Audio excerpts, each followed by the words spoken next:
Sebelum melanjutkan, jangan lupa subscribe dulu, terima kasih. Bab 126, aku telah salah menuduhmu. Kakek, jangan asal bicara tanpa bukti, kata Mu Tangsue kepada kakekmu yang saat ini sedang sangat emosional. Dia berkata, sebenarnya, aku datang ke sini hari ini untuk mengucapkan selamat tinggal padamu. Bagaimanapun, kau telah membesarkanku selama bertahun-tahun. Meskipun kau tidak melakukan yang terbaik, aku tetap menghargai kerja kerasmu. Setelah aku bergabung dengan keluarga Sen, aku akan tetap mengingat kebaikanmu. Ingat kebaikan kita. Sungguh lelucon. Apakah menurutmu kamu bisa hidup bahagia di keluarga Sen setelah semua yang telah terjadi dan apa yang telah kamu lakukan kepada kami?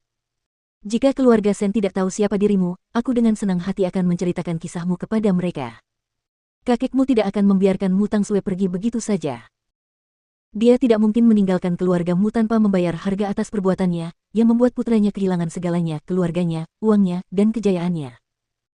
Kakek, aku tidak seharusnya berada di sini. Aku seorang Sen. Apa kakek harus bersikap seperti ini? Cepat atau lambat, aku harus kembali ke keluargaku yang sebenarnya. Kakekmu mendengus.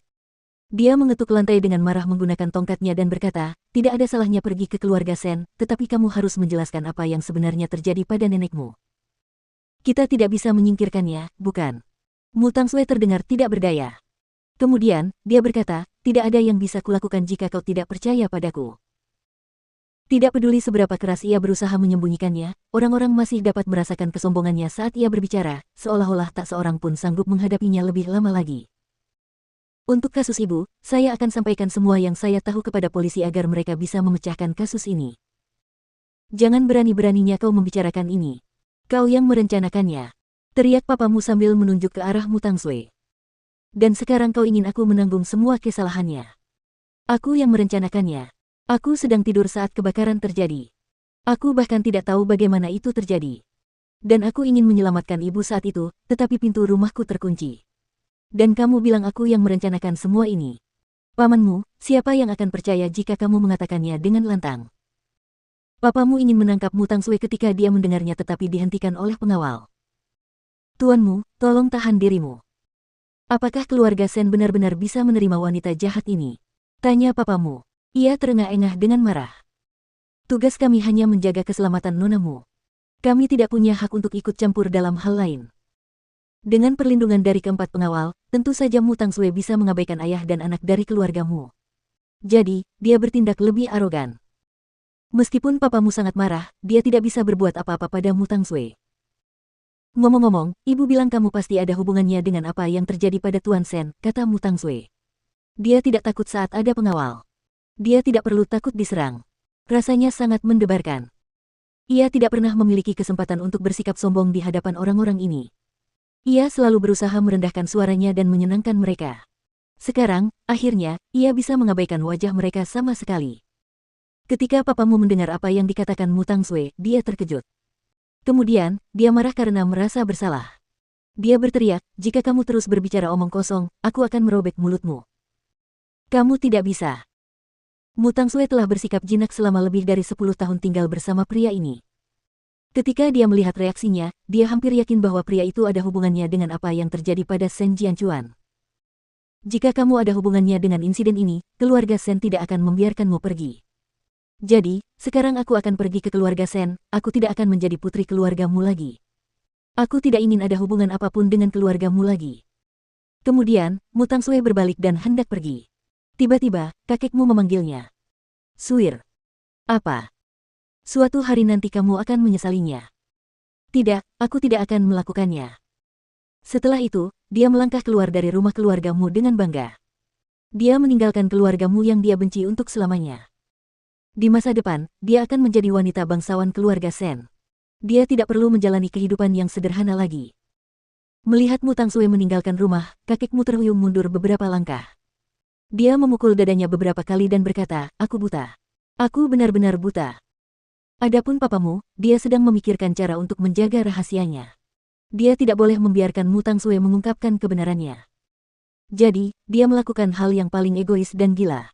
Dia berlari ke ayahnya, mencengkeram lehernya dan berkata, ayah, berikan aku kartumu. Sekarang, apa yang sedang kamu bicarakan? Jika perempuan jalang itu benar-benar akan melaporkanku, aku hanya bisa bersembunyi. Aku butuh uang. Mata papamu memerah. Dia berteriak lagi, berikan aku uangnya. Apakah kamu gila? Teriak kakekmu. Ya, aku memang gila.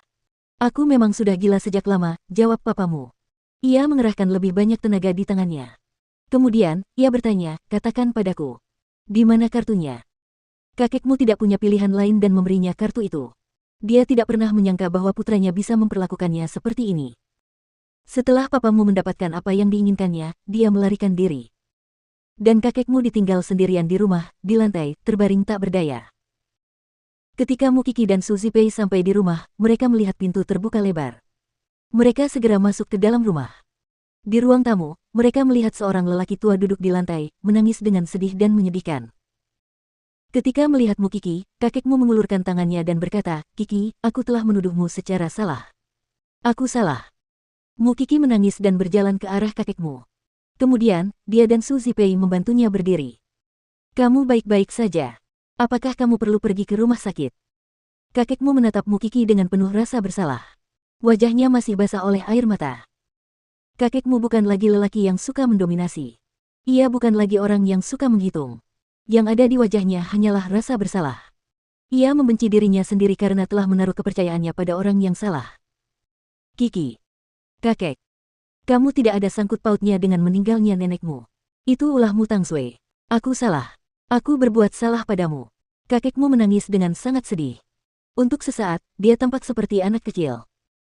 Ketika Mukiki akhirnya mendapatkan kembali kepolosannya dan permintaan maaf, dia merasa lega. Lagi pula, kakekmu tidak pernah menyiksanya seperti papamu. Ia baru mulai memperlakukannya dengan buruk setelah yakin bahwa ia adalah penyebab kematian istrinya.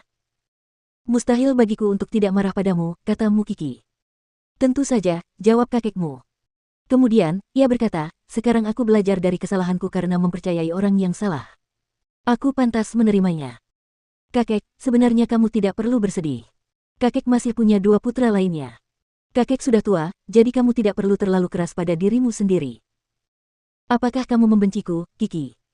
Ya, saat kau tidak percaya padaku. Tapi kau bukanlah orang yang paling kubenci, karena aku tahu siapa yang menyebabkan ini. Sekarang aku mengerti. Tapi sampah itu telah mengambil semua tabunganku. Kata kakekmu dengan marah. Hubungi Paman Xiao untuk membekukan akunnya. Ini satu-satunya cara untuk saat ini.